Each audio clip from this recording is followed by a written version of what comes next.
I don't know if this is necessarily like a tutorial or anything. This is me kind of just yapping about something I was thinking about. And it's the idea of like putting yourself into your work.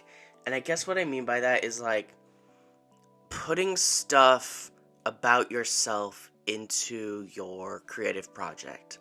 And I tend to do that so much. I have some sort of neurodivergency going on. I don't know what it is, but it's something. And, you know, I have the classic struggling to make friends symptom. I'm gonna put an old TikTok here.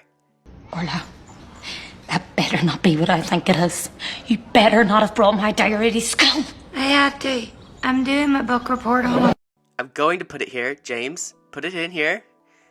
And after you watch it, you're gonna be like, wow, that was really funny. And I'm gonna be like, yeah, it was. But that was sort of like, that was a joke I made a while ago about putting myself into my thing. Putting myself into my comic. Sort of like a, just like, it's so easy.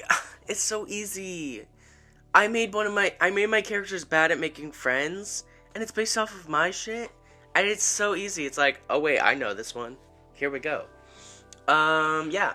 And, kind of the idea of being misunderstood, hyperfixating on media, or like being so into your hobbies or shows and stuff like that. Like, the idea of being uninterested in people or relationships is kind of something in there. Trouble paying attention, things like that. Like, I just like I put that neurodivergency into my characters, and it stays and it sticks and it helps drive the plot. It's kind of funny. I was thinking about it the other day. I was like, there's no racism, there's no sexism, there's no homophobia, there's no transphobia in my comic. But ableism? I guess. I guess I did that. Okay. But the other thing that I did is like, okay, this might be kind of a weird experience to describe, but do you guys know that experience where a bunch of popular girls will go over to the neurodivergent person and like act like they're friends with them, but really they're kind of just making fun of them by talking to them? That was so annoying. I think maybe that happened to me once, and I like stared at them and I was like, I'm good. Like, I'm good. Or like I wouldn't talk. But then I remember in high school watching that happen a lot also. Like, it wasn't to me at that point. But it's just so annoying and so weird. It's so like dehumanizing to like see that kind of thing. It's just like, what is your thought process with this? Like, do you think you're a good person for doing something like this? Do you think you're really that funny? I don't think you're that funny if you have to depend on making fun of someone else, you know? Like, you have to depend on this one person and their personality to make a joke to be seen as, like, funny, instead of, like, making your own jokes and stuff like that. But that's just me being a little too serious right now. But yeah, so I put that into my comic, obviously. Because I was like, wait, I know this one. Yeah. But I did base Eli and Tyler on the ideas of a character that is people-pleasing and giving more than they're receiving, versus a character who wants to be left alone and doesn't understand relationships and, like, the weight of a relationship, like, 100%. And they both are a little based on me. um, and when I first wrote these characters, I was kind of having trouble with friends and stuff, so I like the idea of a pair of characters who are friends despite the odds, despite, like, being so different from each other. And I was just like, this is how friends are. These are friends. They're so friends. And now I have a very strong, like, group of friends, and I'm like, okay, these are what friends are.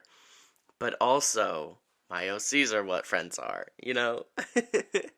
um, But like complicated parental units is something I also delve into. It slays. I love a complicated parent. Um like they're doing what they think is best for that child, but at the same time they're kind of like screwing with their child on accident, you know? It's giving.